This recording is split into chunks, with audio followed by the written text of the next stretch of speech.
Well, hello there. I hope you are good. Just coming to you around the same time of the week as normal. Another kind of mixed weather day here. I have forgotten to put my sunglasses on, which you probably can't see very clearly at the moment because I'm facing in the wrong direction. So if I'm doing any squinting, that's probably why. So what I want to talk about this week is about interruptions. So the effect of interruptions and how to manage them, and a really easy fallback mnemonic / scheme for when it happens. So just to simplify your choices down to the bare minimum as to what you can actually do when you get interrupted.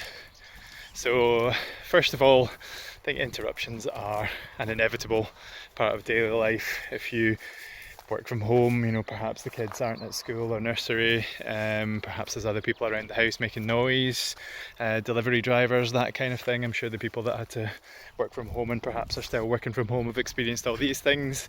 In my professional role at the hospital, it's inevitable that I will get interrupted frequently. And that's just due to the sort of dynamic nature of working in emergency medicine, is that, it's not to say I'm getting interrupted to perform life-saving procedures every minute of every day, but certainly I'll be in the middle of something and it is highly likely that I'm going to get interrupted about something else. It's not necessarily any more urgent than the thing I'm currently doing, and that's just the reality of individuals and individuals' priorities. So the people that are interrupting me don't necessarily think that what they've got on is any more important than what I'm currently doing.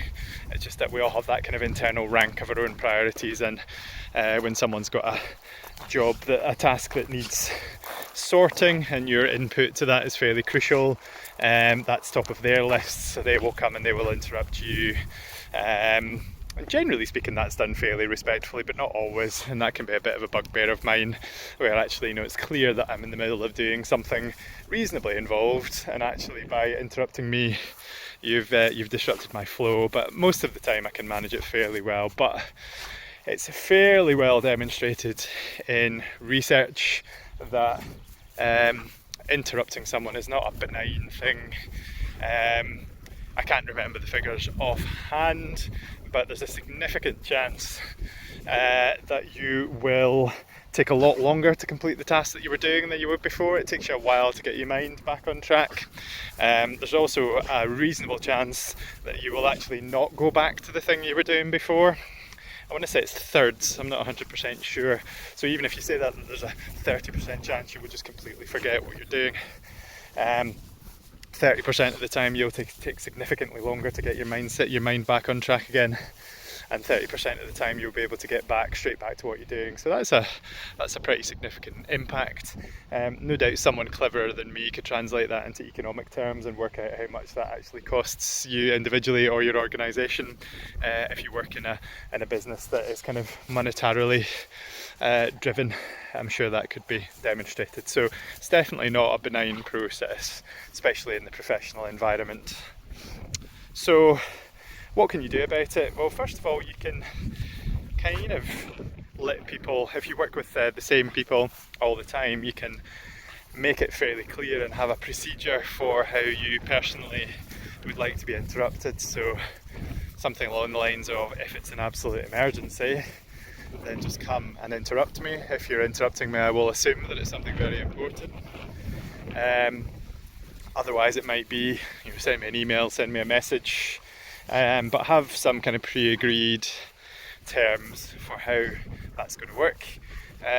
Other than that, you can be a bit more reactive about it. You can just gradually rely on the fact that how you respond will educate people about how best to interrupt you, but that's a very kind of slow growth process, and you might not see the fruits of your labour for some time after that.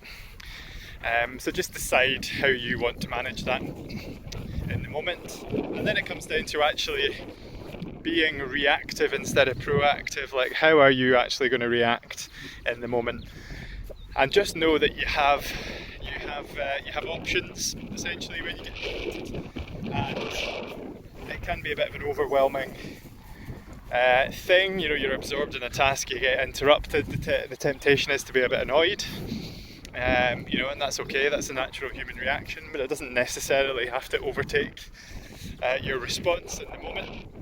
So you have options beyond get annoyed and don't engage with it, and get annoyed because you've been interrupted from the task you're doing. Okay, and they all start with D, which helps to take some of the pressure off. So your options when you're interrupted are, broadly speaking, falling into a small number of categories, all beginning with D. So you can do it, you can defer it, you can deny it, or you can delegate it. Okay, so let's start with do it. So this kind of falls into the general productivity thing of, if you've been interrupted during something that's not massively critically crucial and it's something that you can do very quickly, then just do it there and then. It might be, signing something, it might be giving a very quick opinion on something, a very quick snapshot.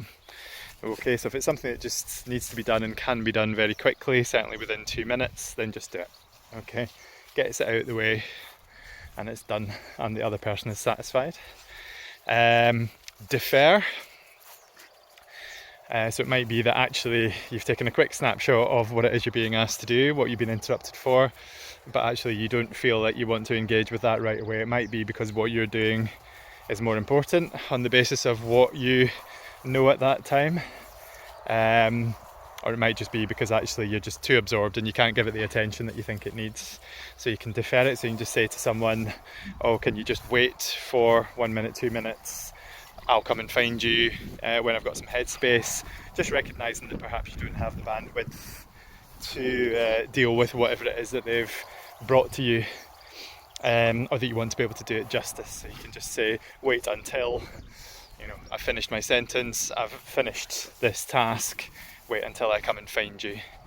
It might also be that you want to push that onto someone else, so that can fall under the bracket of delegate. So it might be that you say, actually, I'm a bit tied up at the moment, can you go and speak to my colleague Sheila over there? I was very tempted just to go with John, but everyone picks John, don't they? So actually, I'm a bit tied up with this, can you take it to X person? So that's delegate. What have I done so far? So do it, defer it, delegate it, deny.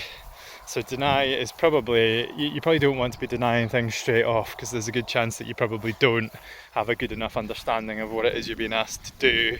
It might be that from a quick snapshot you can actually see that this is just not something that you need to engage with at all, in which case you can feel free to just say, no, sorry, that doesn't need to be done right now, just take it away, leave it somewhere. It might be, if you're getting to that point, this is probably the least common way of dealing with something, because it's rare, it'll probably be rare that someone is bringing something to you that doesn't need anything done about it at all. But yeah, just consider that that is an option at hand as well. Like, this just doesn't really need anyone to do anything about it. Take it away. But that, it might be that moves into a different criteria later on. It might be that you get some headspace and you go, I'm going to have another look at that and just make sure. So that's probably the least common one, and it's certainly not something I would jump to on the basis of not very much information. So that's a kind of schema for ways that you can respond to things that you get interrupted with. So just to go back over and summarise what we've talked about. So we've talked about the effect that interruptions can have.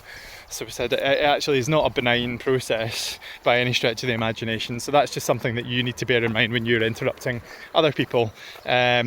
Just how are you going to approach that? If it's an absolute emergency, then you just need to grab them and interrupt them and suck up the consequences. If it's not, just think about how you're going to do that. What I like to do is actually say to someone, just let me know when you have some mental bandwidth to chat to me about something, please, if it's a non-urgent thing. And I find that to be quite a helpful thing to do. You're giving them the option of when they want to engage with that. So hopefully you're taking some of the burden off them. Then we have just put your line in the sand. If it's people that you're working with on a regular basis or living with on a regular basis, let them know how best to engage with you when you're in the middle of doing something else.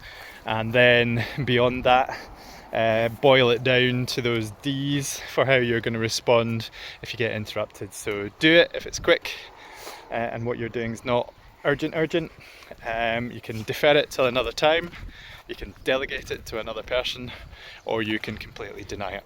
Okay, so that is interruptions in a 10-minute nutshell. Hopefully you enjoyed that. If you did, give it a like, give me a comment, let me know how you like to manage interruptions, and let me know if you've got any suggestions for anything else you want me to talk about.